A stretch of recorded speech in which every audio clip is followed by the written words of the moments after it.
नमस्कार। आज हम सब मिलकर श्रीमद् भागवतम के पन्नों से एक बहुत ही गहरी और कह सकते हैं रहस्यमयी कहानी को समझने की कोशिश करेंगे। ये कहानी है एक महान सम्राट परीक्षित और एक अद्भुत ऋषि शुकदेव गोस्वामी की। उनकी एक ऐसी भेंट की जिसने सचमुच इतिहास बदल दिया।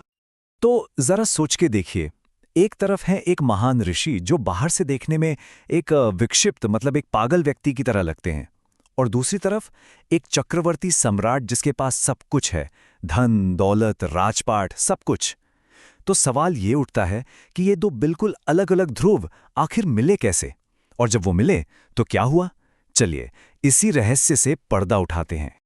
तो कहानी की शुरुआत होती है हमारे पहले पात्र से, एक ऐसे विलक्षण ऋषि से जो किसी भी आम परिभाषा में नहीं बंधते। हम बात कर रहे हैं शुकदेव गोस्वामी की। वो कोई साधारण संत नहीं थे, बल्कि अपने आप में एक पहेली थे।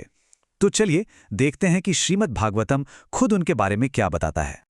इसकी शुरुआत हम करेंगे श्रीमद् भागवतम के पहले स्कंद चौथे अध्याय के 6 श्लोक से।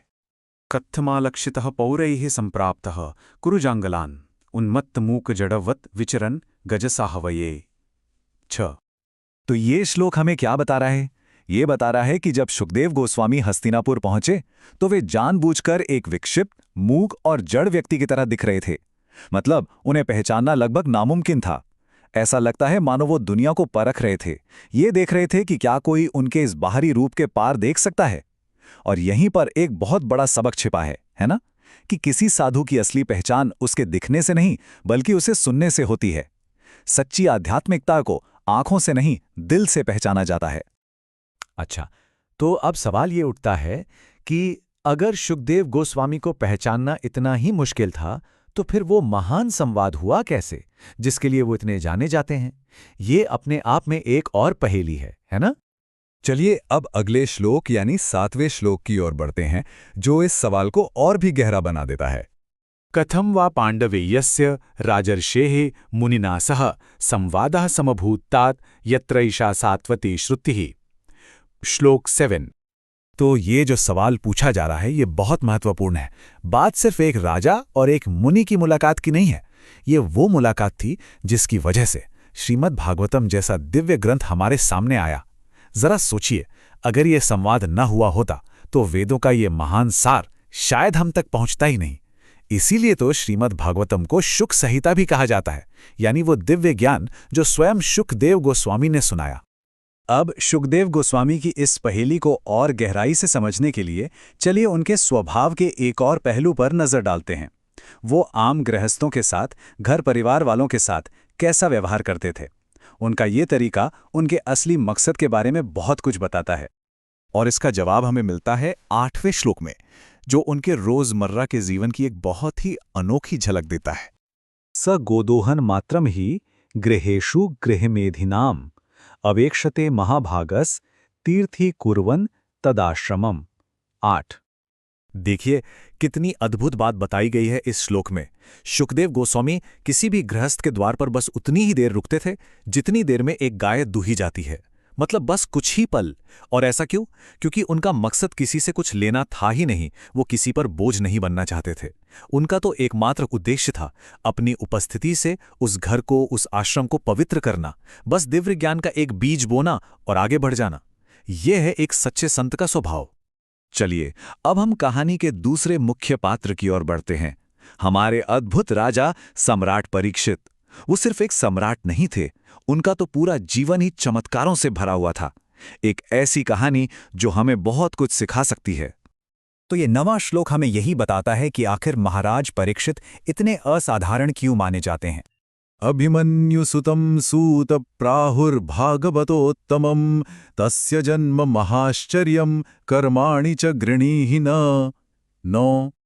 महाराज परीक्षित को भागवतोत्तमम कहा गया है, यानी भगवान के सबसे श्रेष्ठ भक्तों में से एक। और क्यों ना हो, उनका तो जन्म ही एक महाआश्चर्य था। भगवान श्री कृष्ण ने खुद उनकी गर्भ में रक्षा की थी। उनके कर्म भी उतने ही महान थे जैसे उन्होंने कलयुग का दमन किया। लेकिन इन सबसे भी बढ़कर एक अद्भुत बात थी, उन्हें अपनी मृत्यु का पहले से पता चल गया था। सोचकर देखिए, ये जानना कि मृत्यु कब और कैसे आने वाली है, इसी एक ज्ञान ने उनके जीवन को पूरी तरह से बदल दिया। और यहीं से हम कहानी के सबसे महत्वपूर्ण मोड़ पर पहुंचते हैं, एक सम्राट का वो अंतिम फैसला जो अविश्वसनीय था और जिसने सबको हैरान कर दिया।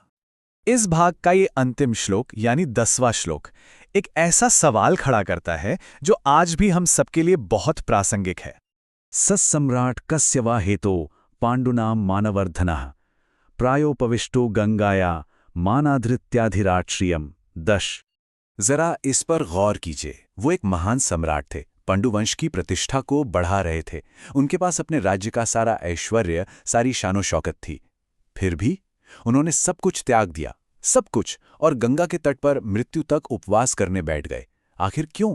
ऐसा क्या हुआ कि एक सम्राट ने अपने राजपाट को इस तरह अनादर करके छोड़ दिया? और यही वो सवाल है जो हमें श्रीमद् भागवतम के बिल्कुल केंद्र में ले जाता है। एक महान सम्राट ने मृत्यु के लिए अपना सब कुछ क्यों त्याग दिया? इस एक सवाल का जवाब सिर्फ एक कहानी नहीं है। ये जीवन, मृत्यु और हमारे अस्तित्व के असली उद्देश्य के बारे में एक बहुत गहरा ज्ञान है। हमारे साथ इस आध्यात्मिक चर्चा में शामिल होने के लिए बहुत बहुत धन्यवाद। अब बस एक छोटी सी जानकारी। ज्ञानकोश एक बहुभाषी चैनल है जहां हम आध्यात्मिक ज्ञान को अंग्रेजी, हिंदी, मराठी, तमिल, गुजराती और बंगाली में साझा करते हैं, और बहुत जल्द ही और भी प्रमुख भाषाएं जुड़ने वाली हैं। हमारा लक्ष्य बस एक ही है, सनातन धर्म के इस अनमोल खजाने को एक सरल और स्पष्ट तरीके से प्रस्तुत करना। हमारे चैनल पर आपको श्रीमद् भागवतम, भगवद गीता, महाभारत, ललिता सहस्रनामम, देवत्तिन कुरल यानी भगवान की वाणी, महाराष्ट्र और बंगाल के महान संतों की गाथाएं और आदि शंकर के दिव्य अवतार की कहानी पर रोजाना प्रस्तुतियां मिलेंगी, और ये सब कई भाषाओं में उपलब्ध हैं।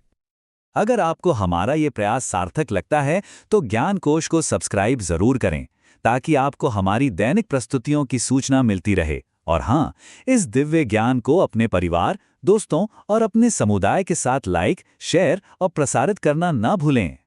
आइए हम सब मिलकर सनातन धर्म के इस प्रकाश को हमेशा प्रज्वलित रखें।